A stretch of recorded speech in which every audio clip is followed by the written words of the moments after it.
Welcome to the Wellness as a Way of Life podcast, your one-stop, all-encompassing source of wellness, knowledge, wisdom, inspiration, and motivation. Here we teach you why not all wellness trends are for you, how to figure out which ones are, how to best adapt them for your personal wellness toolbox, and how ultimately to integrate your wellness practices so fully that they become to feel like brushing your teeth. A foundational part of who you are and not a check mark on your to-do list. Here we know that in order for health and wellness to be sustainable, we need a less is more approach, leaving the information overload and tips overwhelm behind. I'm your host, Megan Swan, creator of the Wellness as a Way of Life course and the Sustainable Integrated Wellness Approach. I have more than a decade of experience in the wellness industry and on my own personal wellness journey, learning how to tune into and trust my intuition and drown out all the noise. As a certified IIN health coach, detoxification expert, plant-based chef, yoga teacher, and coach, I will help you distill down the information overload and feel more confident and at ease in your own skin again. So let's swan dive in.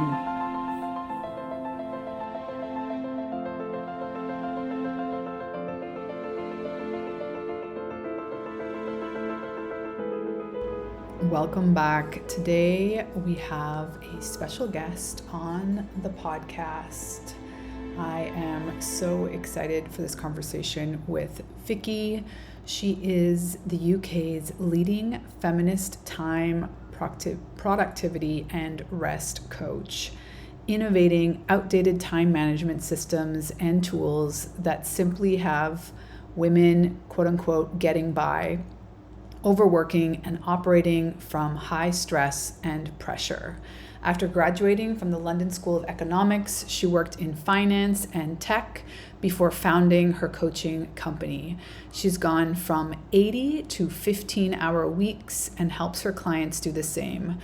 She helps them create plenty of time and succeed more because they do less. She also hosts the Top 1% Feminist Time, Productivity, and Rest podcast, downloaded over 600,000 times. I can't wait to get into it with Vikki. She is a wealth of knowledge and experience in reframing our mindset around time, rest, productivity. We even talk a little bit about pleasure. These are all key things to consider when we are carving out our life and our lifestyle with this idea of wellness as a way of life.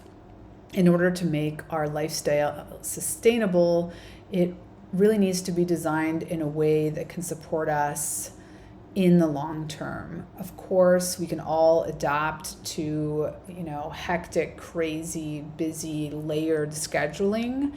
That doesn't mean that we want to maintain that, and quite honestly, we cannot maintain it. It's going to catch up with us in one shape or form sooner or later. So excited to get Vikki's perspective on all this. Looking forward to introducing you. So let's dive right in.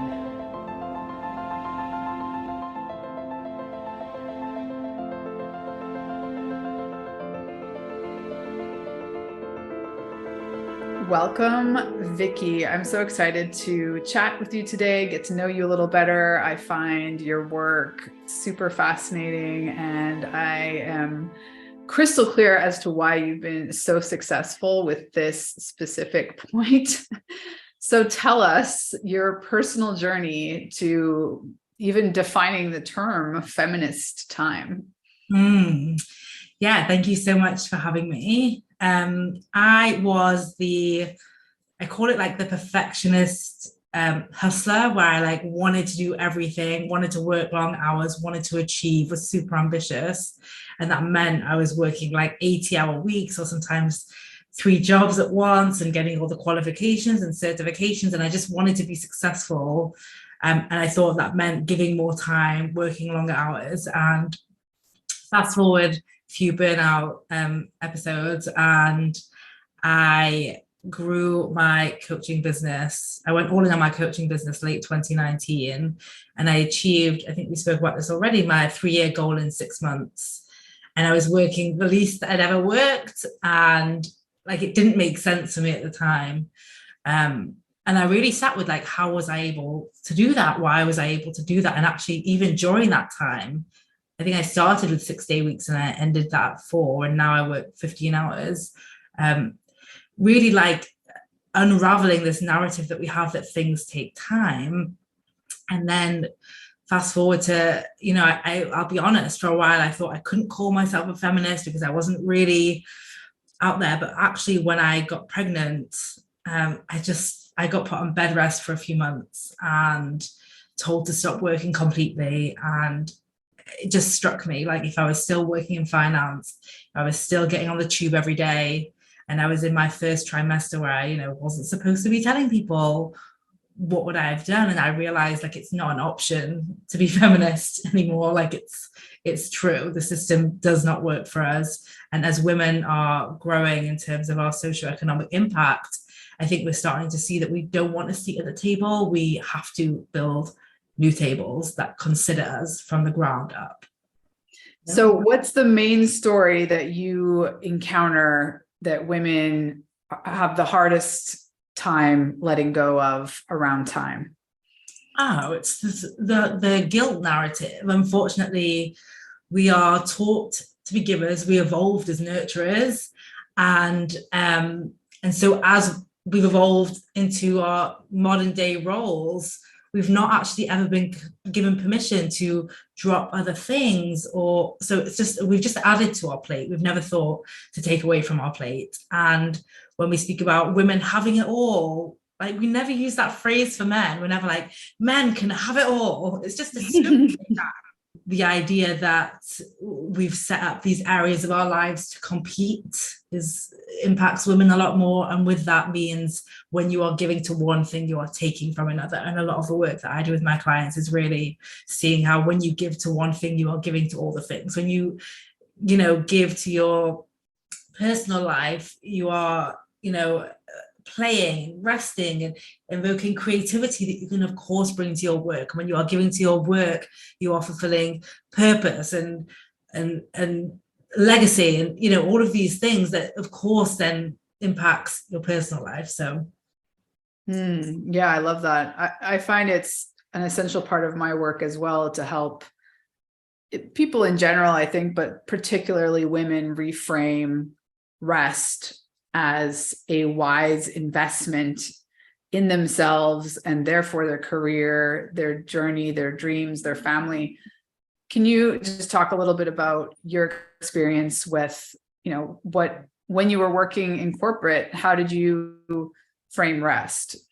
Well, when I was working in corporate, I didn't frame rest. I was very much like I'll sleep when I'm dead. I want to do all the things, and not just in work, but in my personal life. I could have 3 back-to-back social plans in an evening.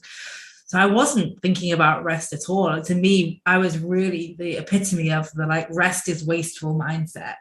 And now obviously it's a completely different ballgame. I even host something once a year called Rest Week, where I really guide people through rest and teach about it, because how I see rest now is way more broad and expansive in terms of rest is less about doing nothing, although we need to be doing more of doing nothing. Mm-hmm. How I teach and speak about rest is not resisting the moment you are in.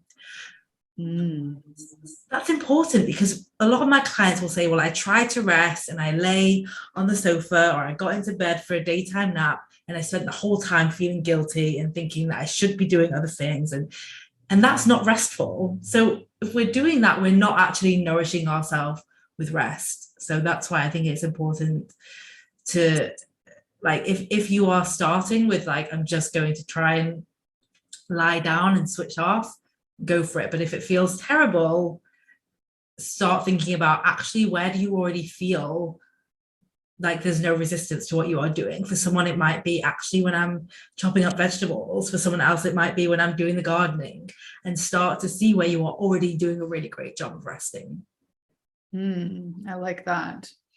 Yeah, I find that a lot of women in particular, and myself included, I have to stop myself at times, we want to like make our rest or our break or our time off as efficient as possible. So we're multitasking, but in the realm of things that in theory provide us inspiration, motivation, or joy, but you're still consuming content. You're still on in some shape or form. And I think increasingly it's becoming a lost art or superpower to do more of nothing, or just to really be present 100% in whatever you're doing, be it chopping vegetables or the gardening. Yeah, I don't garden, but it's an ideal. I water plants.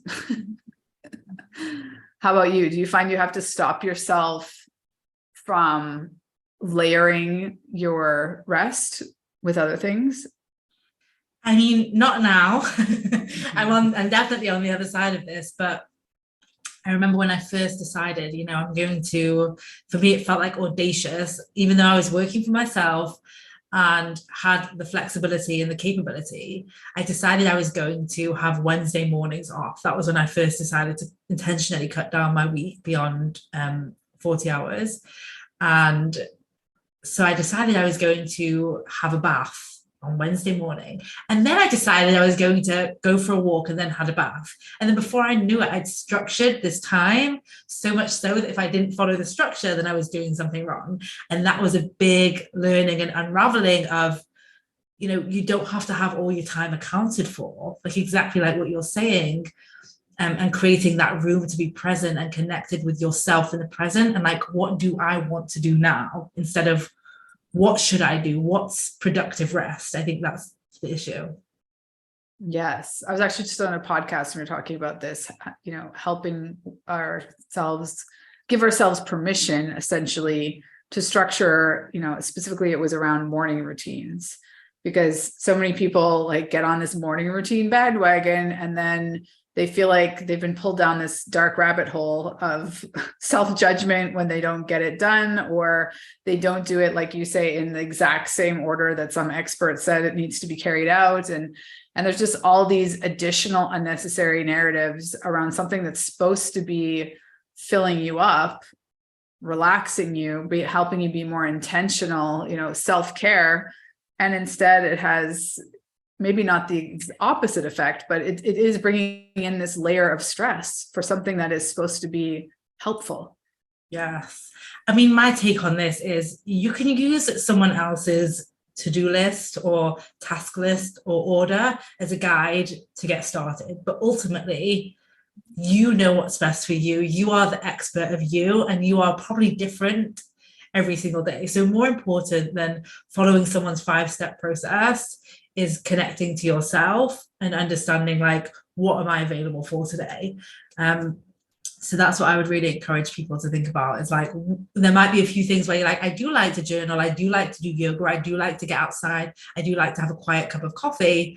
Okay, great. But you don't need to do all 4 of those every single day, and just thinking like, what do I feel like I want to do today? And we've kind of been shamed away from like, if you don't plan it ahead of time, you'll be lazy and do nothing, which by the way is also going to be a good thing probably, as we're chronically under-rested. But I would really, if you are letting shame drive your decision to do things, particularly in the morning, it's going to stay with you all day and nothing is going to be good enough.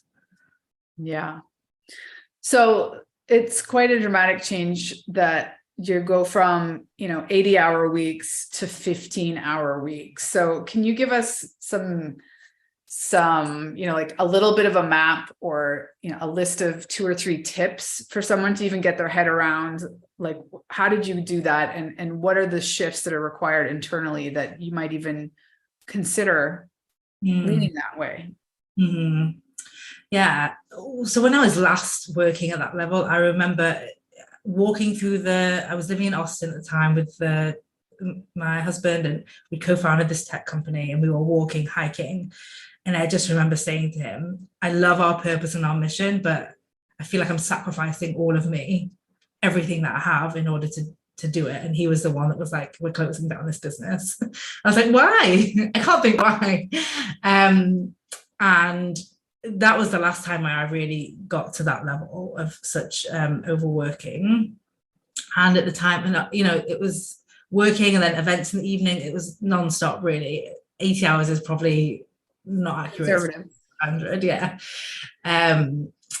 And so when I knew that I would go all in on my coaching business because it was my other passion. And I actually got hired by a coaching school to coach their clients.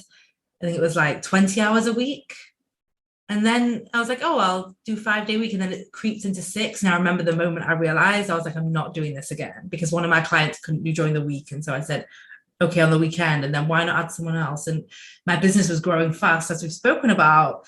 And I had to make that decision of, I'm going to quit this job that's providing me a steady salary and go all in on my business, which was terrifying. But I think I'd just been so close to, I'd already had the heartbreak of overworking myself away from being able to do the work that I wanted in the world.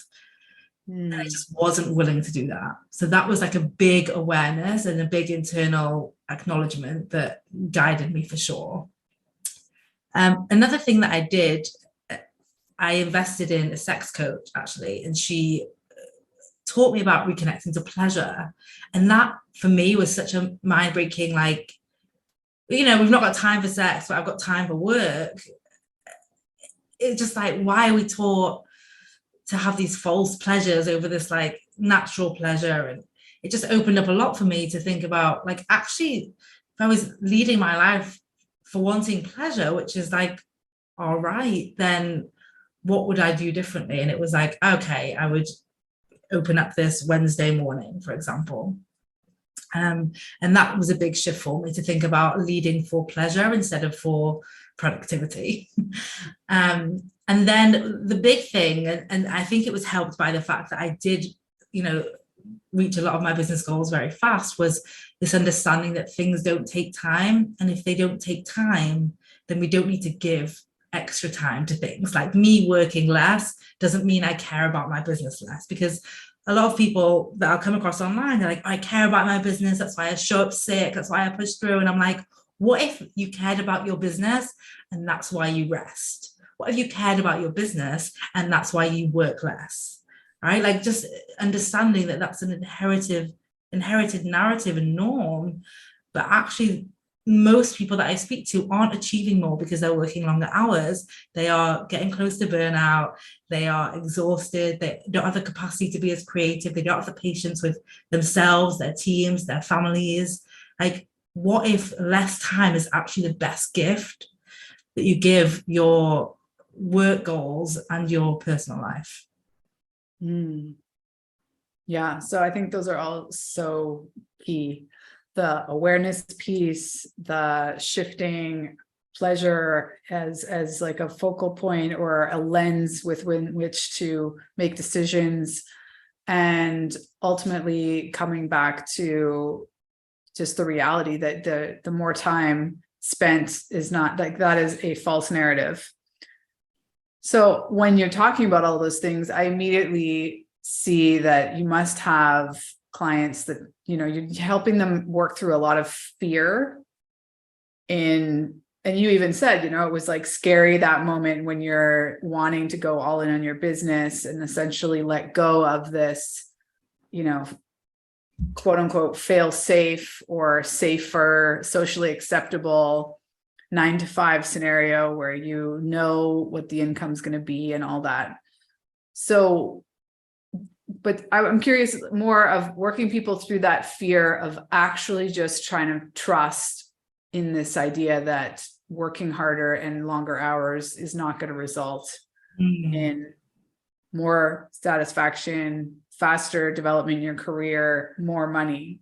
Well, you mentioned the two key words there, which is like fear or trust. And the way I see it, we are either in a fear-based mindset and model, or in a trust-based mindset and model. And when we are in the 40-hour week, I call it the follower mindset, because that's just what we've been taught to do, and we're doing what we're told, we are actually being guided by fear. So the idea that when we work less, we expose more fear, it's like we expose the existing fear. That fear is there. And then we get to move it consciously towards trust. So actually the opportunity for trust often comes from not doing what we've always done before, or not doing what everyone else is telling us to do. It requires us to build trust, exactly like what you were saying about the morning routine. We have the fear base, which is this person said, I must do this in order to be successful. And we spend all of our time thinking, I'm not going to be successful because I've not done it. Or we say, I'm going to trust that I know what's best for me in the morning. Now, at first, there is that discomfort of change that is always present whenever we change anything. But actually, that's one of the key reasons why working less is a tool to actually higher productivity and better presence, because it requires you to unearth the existing fear and actually solve for it. Can you give us an example of a couple tools that help women specifically shift the perspective around productivity? Yeah. So around productivity, in what sense? Well, let's focus on this idea that multitasking is ideal and efficient. Yeah. So it's funny because, I work with people, I help them time hack, and a lot of people, when I tell them I do time hacking, they're like, oh, I have multiple screens open and I do all the things. And they really think it is this idea of like multitasking, multi-screens, multi-windows. And that's how you time hack, because it's about squeezing the most in less time. When it's the opposite, it's about creating focus and doing less at any point in time and creating presence. But speaking about tools and how to get it done, it is literally a matter of understanding there's a few things, steps along the way. But the first thing that is always impactful is explaining to people why you are how you are, and that it's not your decision, it's an inherited, even an indoctrinated way of working and thinking, and really holding up that mirror and saying, this is what you are saying. Another simple, powerful thing for anyone listening that's like, well, no, I like working long hours or whatever it is, I don't mind. The way I like to think of it is, would you give your schedule to your best friend? Would you give it to your kids? Would you be like, this is how I want you to work for the rest of your life? And for oftentimes, for people, especially for women, when we think about our kids and holding that mirror up, it's like, no, I wouldn't. And that allows my clients to either give the buy-in to keep moving and to create the change, or to decide, actually, I would choose this for them and I'm not going to choose to change this. Because again, my work is not about telling people what they should do. It's about helping them trust themselves so that they can make the best decisions for them. And I mean, one of the things that I teach my clients is about sprinting and resting. So we've all heard about the Pomodoro method, the 25 minutes on, 5 minute off. But a lot of my clients end up resting a lot more than, like, if you think about an actual sprint, how we speak about it is life is not a marathon, it's a series of sprints. So you're not just going to do one sprint, you're going to do a series of them. How do you really optimize that sprint? It's not going to be with a 5 minute rest. If you've actually sprinted, right? You're not going to be able to sprint for 8 hours in a day. By going for 20 minutes, stopping for 5, you'll exhaust yourself. So it's really about optimizing your time on and time off. And typically the first step to do that is adding time off and then expanding that time off.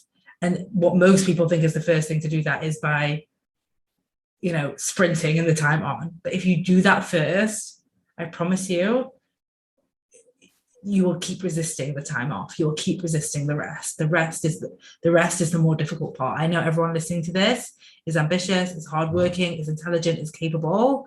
That's not your problem.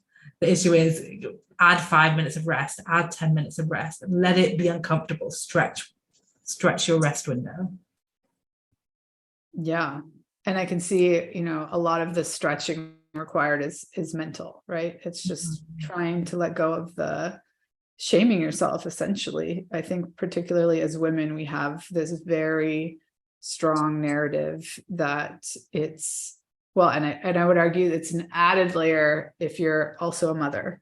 Mm-hmm. So it's like a double layer of, you should be doing something other than nothing, or something for yourself, or, you know, even if you can maybe reframe rest to be an investment and required. I think it's this internal conflict in the moment that you're self-judging, and an out of body experience that you should be doing something else is so strong.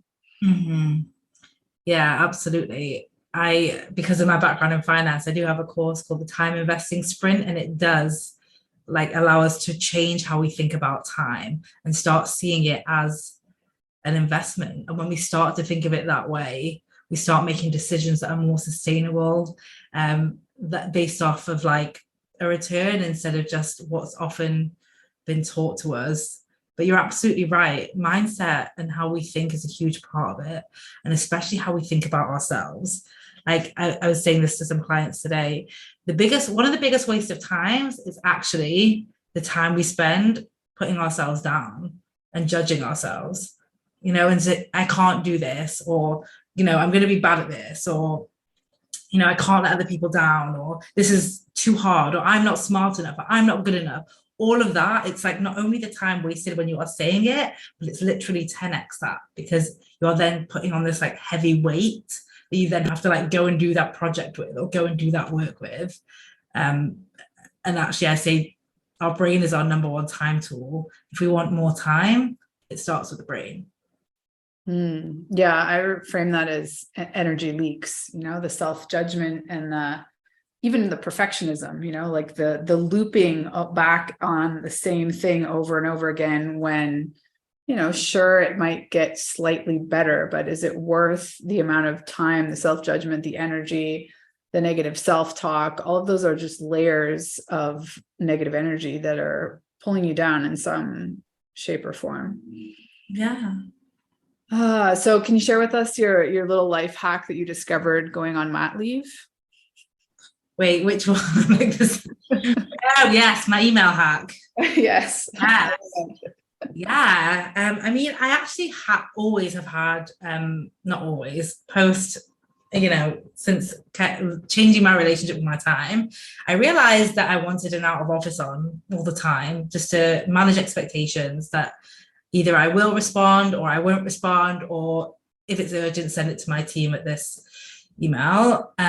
But when I went on mat leave, I set an autoresponder that was basically like, I'll probably never reply.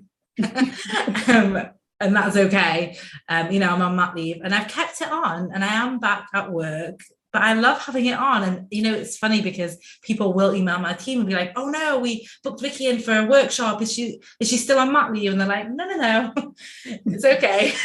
She's available. But I just don't even try to respond to emails. My inbox is so small now and so slight, and it turns people off in the best way. It really is. I think unfortunately our inboxes have become like this, inundated with so much stuff that we don't need, and we don't need to. It's just such a time suck. It's such a low value time suck that 1% of emails probably need to be responded to, and that's what I do. So I have my autoresponder for maternity leave. I have no plans of taking it off. I've literally had people email me and then apologize with another email like, oh, sorry for disturbing you, we'll take you off our list. I'm like, see, I don't even need to tell people to take me off that list. It's so beautiful. I think that's brilliant. Yes. So one last question regarding, did you find that there was another layer of this work for you personally first, and potentially with clients when you became a mother? Because I know that you shifted this whole perspective before you became a mother, which kudos. Yeah, I know. I'm so glad I did create my 15-hour work week before I became a mom, and I'm super grateful for that. But if anything, now it's reinforced to me, like, it's not a nice to have. So many women are leaving the workforce and we're losing so much talent, and not only talent, but also our own opportunities to solve global crises and issues and create new solutions and create new innovative things, because we have this workplace and workforce mindset and rules that excludes women and excludes parents and excludes mothers, and means literally the best option is to not work. Like, how sad is that? So if anything, it's definitely ignited more in me that, like, as you know, as we spoke about before this podcast, my work has traditionally been, I work with one-on-one clients, they join my programs, and now I'm, you know, so incentivized to go into organizations and companies and help them help their people optimize their time so that they can achieve more without working longer hours. Or for some companies, how can they build the 4-day work week with, you know, while actually achieving more, or remote work or so on. Like, how we work is ripe for change, and for sure that's been a big shift. From before mat leave, it was just working direct with clients, and coming back from mat leave, I was like, I'm going into businesses. So that's been a big thing. And I would say also, you know, it's definitely my incentive, but also my reality of getting, you know, this morning I went for a long walk in the park with the baby and my husband, and then I took the baby to soft play, just me, so my husband could do some stuff around the house. And then, you know, I'm working this afternoon, and it's just such an easier life. It's easier to get the things done. It's easier to have the space, and my business is, you know, it continues to grow and scale. So if you are listening to this, one of my clients said that she works at a company and she joined Time Hackers and she implemented this stuff. And she said a lot of her teams are like, you're just magically good at time. No one can be like you are, because she's got promoted twice since working less hours. She's won awards. She's had multiple pay rises. And she said they're literally saying to her, like, you're just a magic unicorn. And she's like, it's a skill that I learned. Right. And I think some people are listening are probably like, that's okay for you because you did it before, or you have your own business, or whatever it is.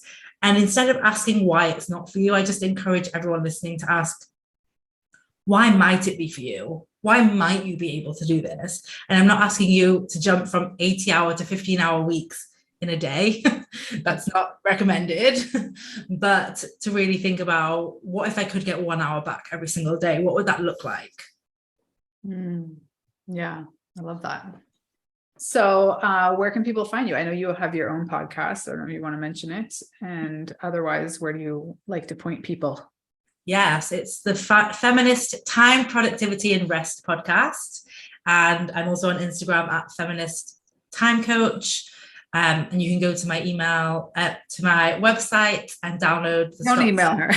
Yeah. Definitely don't email me. You can go to my website and download the Stop Wasting Time guide, which is going to talk you through the 4 biggest time wasters and how to solve for them. And that's just vikkilouise.com/guide. It's VIKKI, or you can find it on my Instagram. Beautiful. Well, I love the description of your day. It just sounds divine. And I think a lot of women would be envious of, it's just even the pace in which you describe, you know, what's going on in a given day, I think is relatively foreign to most people. And I think, yeah, I'm just so excited to see where all this ends up. Thank you. Thank you so much for having me and for having this conversation. I think it's, you know, the more people we can make aware that this is an option, just so that we can start expanding our minds and our consciousness around it. Like, what if this is possible? Yes, this mindset shift is essential for having wellness as a way of life, really. Yes, exactly. Thanks again, Vikki. Thank you. Thanks again for listening to the Wellness as a Way of Life podcast. As you know, we love bringing you valuable content that helps you improve your wellness. This podcast is sponsored by the Wellness as a Way of Life course. The course experience is the ultimate and only wellness course you need to have in your back pocket. If you're looking to feel more confident and at ease in your own skin with consistent energy, this course is the perfect solution for you. And the best part, as a listener of the podcast, you'll get an exclusive discount on the course. Just use the promo code WELL4LIFE at checkout to receive 10% off of your purchase. That's capital W, ELL, the number 4, capital LIFE at checkout. 8 incredible women have taken the Wellness as a Way of Life course and can attest to the massive value it provides. Consisting of 60 plus audio lessons, a dozen videos, the Wellness as a Way of Life workbook, and the Wellness as a Way of Life daily tracker, menus, playlists, readings, and the Megan Swan Wellness Resource Vault. It makes it the most comprehensive, less is more, holistic wellness course on the market. So if you're ready to take your wellness skills to the next level, head over to the website linked here in the show notes and enroll in the Wellness as a Way of Life course today. Hey there, one last thing I wanted to share with you. If you're enjoying this podcast, it would mean so much to me if you could rate and review it on your favorite podcast platform. It really does help us grow the show, and this being so important to me to get this message out to more women to help them optimize their wellness and ultimately their lives. This is my mission, and I would greatly appreciate it if you could support the podcast by rating and reviewing. Thanks in advance. Have a good one.